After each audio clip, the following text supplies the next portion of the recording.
મોરબી જિલ્લાના હળવદ તાલુકામાં ધ્રાંગધ્રા દરવાજા અંદર આવેલા વિસ્તારમાં એક વ્યક્તિ દ્વારા લોકોને ગુમરાહ કરવાના ધતિંગનો પર્દાફાશ થયો છે। ખોટી રીતે પોતાને મોગલ ભુવા તરીકે રજૂ કરીને લોકોને છેતરતા ફિરોજ સંધી નામના વ્યક્તિના સ્થાને ભારત જન વિજ્ઞાન જાથા દ્વારા દરોડો પાડવામાં આવ્યો હતો।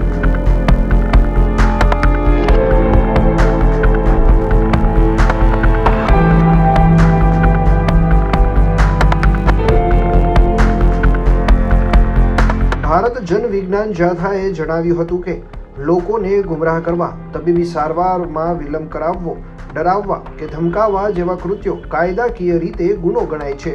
આ અંગે ભારત જન વિજ્ઞાન જાથાના જયંત પંડ્યાએ સમગ્ર કાર્યવાહીની માહિતી આપી હતી। હળવદમાં ધ્રાંગધ્રા ફળિયામાં ફિરોજ યુનુસ સંધી કે જેઓને 10-12 વર્ષથી મોગલ માતાજી આવતા લોકોના દુઃખ દર્દ મટાડવાનું કામ, રોગ મટાડવાનું કામ, સંતાન પ્રાપ્તિ આપવાનું કામ, પ્રેમ લગ્ન, પતિ પત્નીના સમસ્યાનું ઝઘડાનું નિવારણનું કામ પોતે માતાજીનો પ્રકોપ બતાવી અને લોકોને ગુમરાહ કરી, ભ્રમવા કરી અને શારીરિક, માનસિક, આર્થિક શોષણનું કામ કરતા હતા।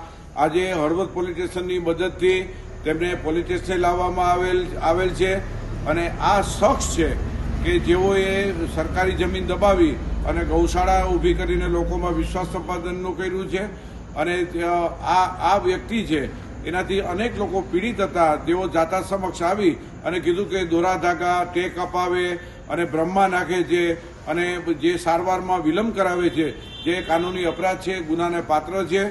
વિજ્ઞાન જાથાએ આજે વિધિવત રીતે પોલીસ ઇન્સ્પેક્ટરને ફરિયાદ આપી દીધી છે। આગળની કાર્યવાહી પોલીસ કાર્યવાહીની છે।